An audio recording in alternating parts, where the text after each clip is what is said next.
Right, good afternoon ladies and gentlemen of YouTube. Oh, what a day. Wanted to do this out in the field. I like to do anything out in the field. I was over at Martin Place, I did do it, and a quick review, show of the trousers that I've got, kind of recent additions. However, the wind just took my voice away. I've had to disregard them. Went over in my local woods today, you know, just make it a bit more sort of realistic. Don't like doing things in my garden. Started to rain heavily. You can't film with an expensive camera. Come home, stopped, went back, rained. Nightmare. So what I'm going to do is just take you through a new bit of kit, and I've been asked by several people who've seen it already, me wearing it already. Can you show us what the jacket's like? I had £100 for Christmas. I bought two things: a 4x4 DD top. Not a great deal needs to be said about that. And with the other £60, so that's what it costs, yeah. And if that's at your price range, I'll tell you early on, so you ain't wasting your time watching this. Or if you don't want to do rewatch a review, crack on to the next video. I also have a good idea, time served soldier, so I have a good idea what makes a good jacket and what makes a doesn't one. History of this design, I'll have a little flick around just to keep you all interested. Years and years ago, there was a Royal Marine Arctic Warfare smock, commonly called the SS smock. The design got taken by a company at the time in the early 80s, was SASS. They made and developed what was called a kit carry smock, and there's a lot of people nodding there who in that era think that was the dog's what's it, that design was what, and we had them. Very expensive. I think they were about 120 quid back in like 1984, 85, that type of stuff. Best part of a soldier's mum's money. However, I've gone for green. These do come in camouflage if that's your little thing. I just like to be sort of green. I don't need camouflage to disappear should I need to. The design of the jacket, as I say, is based on the tried and tested design. The materials it's made from are polycotton, okay, and it's ripstop material. The firm I got it off is Military First.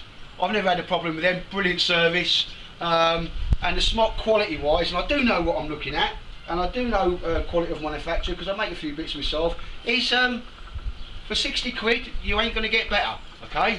And it's a sort of a mid-range, I'd say, bushcrafting jacket. I've got a cheaper jacket. I will be doing either sticking it on the end of this or doing another one, ladies and gents. So again, I'll go into it. It is a jacket that you can buy that I feel, even like a person with a jacket modification fetish like I have got, okay, there's my confession, can't and will not be doing a lot too, okay. I will explain what the only little things I'm going to do to this jacket. So this is, I'm trying to do this because it's like an off the peg jacket, and you don't need any like cracking top end sewing skills to do, okay. As I said, it comes in various camouflage colours. It abounds, MTP, the Flecton, and all the different ones you can have. So you've got your choice there should you need it, okay. Cost me 60 quid to me door. I'll go through it then. It's a standard sort of army smock design which has been used and tested since the year dot. 1980 was the first time I saw a smock of this description other than what we know as a combat jacket. Zip, YKK zip, okay, all the way down, and it is a plastic one. I do prefer them rather than the metal ones because I've had them fail. I've never had a plastic one fail. You may have, and I respect your judgment on that, okay. Comes all the way up and right over. What it does have on this side is like nylon, so when you've got that done up like that, it's not that bit there when it's freezing isn't going to be resting on the chin and freezing your chin off, okay. And also these nylon bits, and I'll show you them here now. Hopefully they'll show. I'll do some close-ups. Photography have actually stopped that zip from sagging at any time because it won't do. I find that very annoying when a jacket, especially a sleeping bag, does that.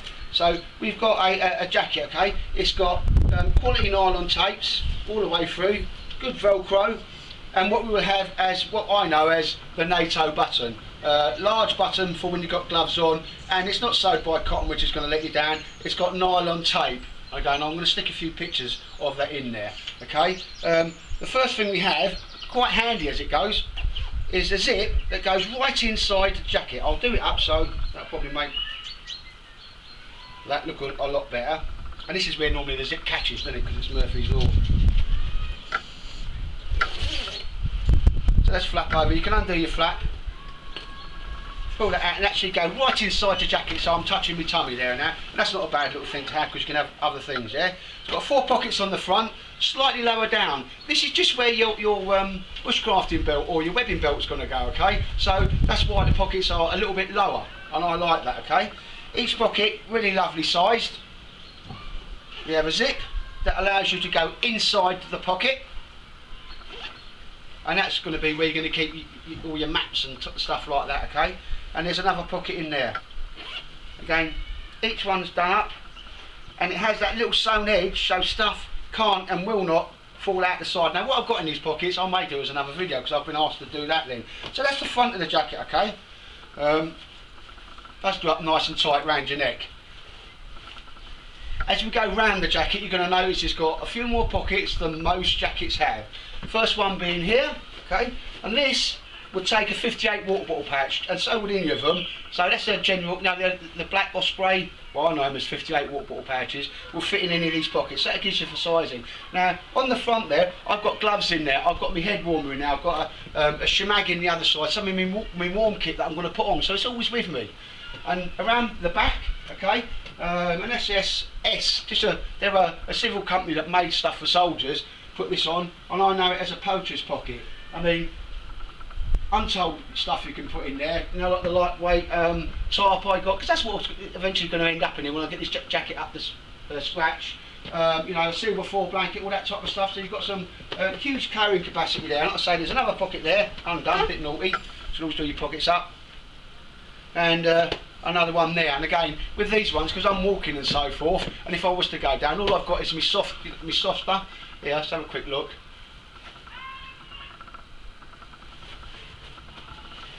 There's like my warm gloves in each one, and I used it when I was out. I've got my head over and other stuff in there, and my shemag in the other side. What I'm going to do is just quickly turn this cam off, because I only get 9 minutes on high definition. Right, sorry for the interruption. So that's the outside of the jacket. Quality manufacture, as good as you're going to get elsewhere. Arkists make these, but they charge you like a lot of money. And I can't see any difference between the two. I love Arkists as a company. I had loads of their kit when I was a squaddy. Again, they were one of the ones that first built stuff for us, because the stuff we had was not very good at all. Velcro cuffs. Oh, bane of my life. And this is too long. First thing I'm going to do, and I'm just going to be post-haste, because I actually find this quite annoying. This is just me particular. If you haven't got this, I'm going to replace, because I can, proper I'm going to shorten that cuff a little bit, and then put some proper paracord jacket cuffs on there. I'll show you what I mean by that when I eventually finish it, which isn't going to be which will be quite soon. Okay. When we go round the jacket, we've got Cordura nylon. Again, nice and rugged, and in here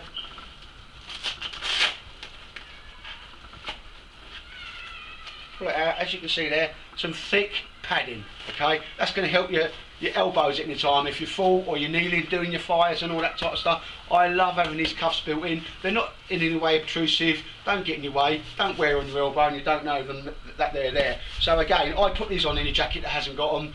This is coming to you with them already on the game. It has got Cordura nylon. I'll tell you how robust the jacket is. You don't see it elsewhere on a jacket. See that corner there? That's Cordura nylon, and that's going to take a lot of wear and tear. So what they've done is we've reinforced it for you with some Cordura nylon. As we go up, we've got the standard pen pocket, and as we flick across to this side, again, I'm not going to say this. I like this pouch, but I like it to have it in a different position. Okay, I will be just unpicking this one. Nothing wrong with it. You don't have to do it. If you don't like it, you don't like it. But I normally will take it off, and I will have a first aid patch there, and I'm going to have the soil water filter patch there, which I'm just going to sew on. They're just the very basic mods I'm going to do to this jacket, because guess what? It don't need any more than that. So I've covered the arms there and that, okay? That could be a small first aid kit you've got in there, especially a cut kit and that, because that's what it's actually designed for. Put Army First Field dressings in there and so forth.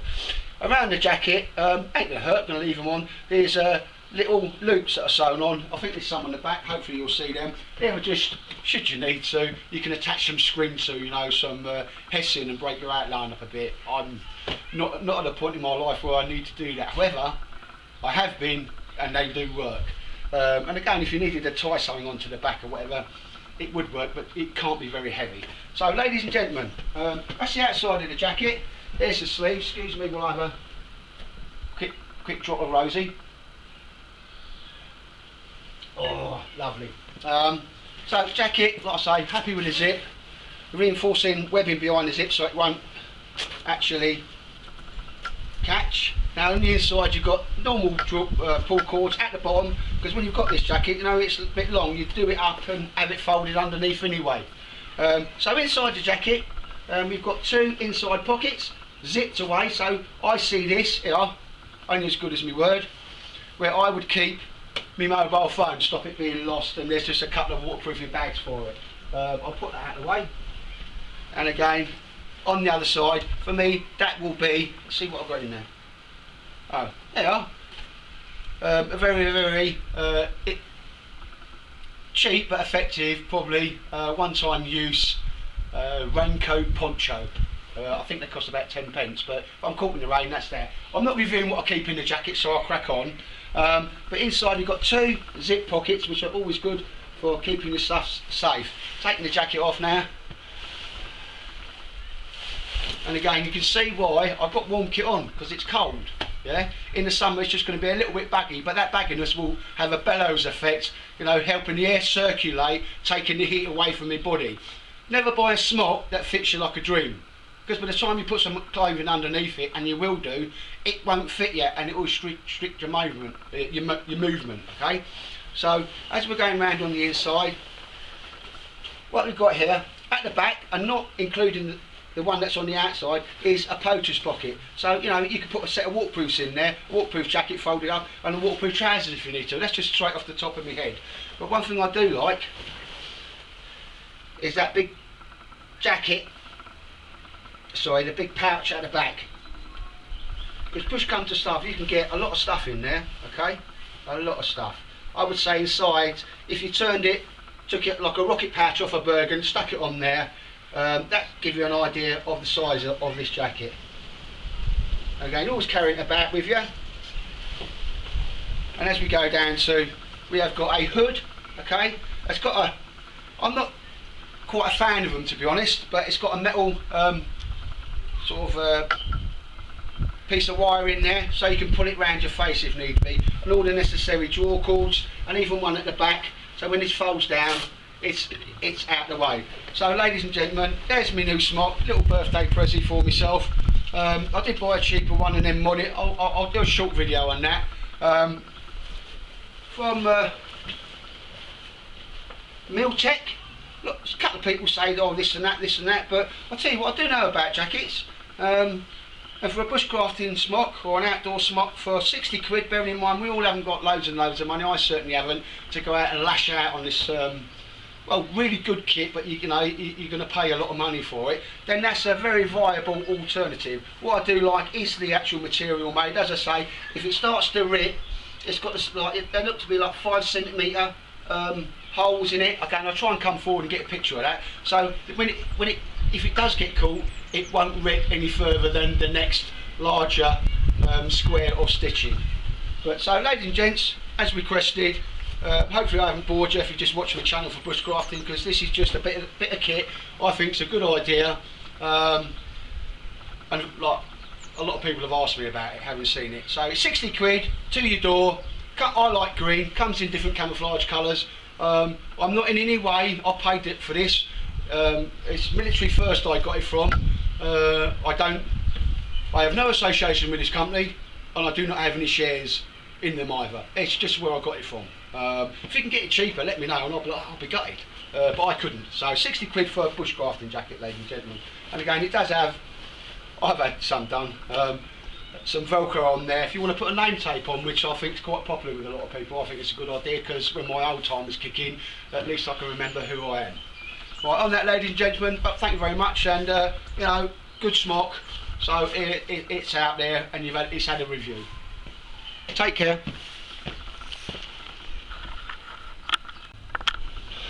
Right, ladies and gents, just as we start, something goes bad and then something really comes good of it. Yeah, I managed bushcraft trade posts on the old Facebook. £42.50 for a decent buffalo jacket, second hand, but a top end jacket. Oh, got it, and it was just, you know, that tight on me. I was like, oh, I was gutted. Anyway, old David Friars, he said, well, long story short, we just swapped jackets. This one fitted me, and the Buffalo fitted him. What a cracking little jacket this is, mate. Dave, so cheers for that, mate. I was like, oh, what am I going to do now? Just been turned over. Well, I hadn't been turned over because it was the correct size, as stated, just that my beer belly got in the way. Cheers, Dave. I'm loving this jacket. Been wearing it constantly as I go outside ever since. And it's on the classic standard Buffalo design, well tested. Comes with this cracking little hood as well. Loving that, mate. That was a brilliant little trade. You're happy, I'm happy. And that's what makes a difference, mate. Cheers.